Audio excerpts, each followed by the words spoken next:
একবার এইভাবে শ্যাবলার ঝাল করে খেয়ে দেখুন।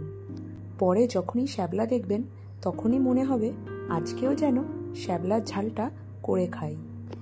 তাই আর কথা না বাড়িয়ে প্রথমেই সর্ষের তেলের মধ্যে শুকনো লঙ্কা, তাতে 5 ফোড়ন, জিরে, সর্ষে আর থেতো করে রাখা কয়েক কোয়া রসুন দিয়ে এটা একটু নাড়াচাড়া করে ভেজে নিয়ে এরপর পেঁয়াজ কুচি, টমেটো কুচি, কাঁচা লঙ্কা আর 1 চামচ আদা জিরে বাটা দিয়ে এটা নাড়াচাড়া করে একটু ভেজে নেব।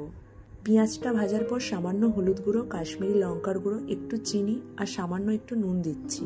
এরপর সামান্য একটু জল দিয়ে শাপলাটা কেটে রেখেছিলাম সেটা দিয়ে দিচ্ছি।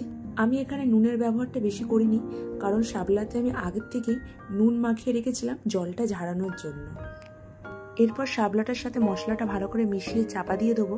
এটা 9 থেকে 10 মিনিটের মতন হাই ফ্লেমে হবে।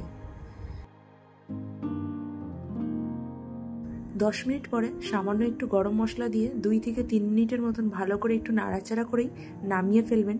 তাহলেই তৈরি হয়ে যাবে এই শাপলার ঝালের রেসিপিটি, যা ভাত ও রুটির সাথে খেতে খুবই ভালো লাগে। আপনারা অবশ্যই একবার এইভাবে শাপলার ঝালটা করে খেয়ে দেখবেন। আশা করি আপনাদেরও খুবই ভালো লাগবে।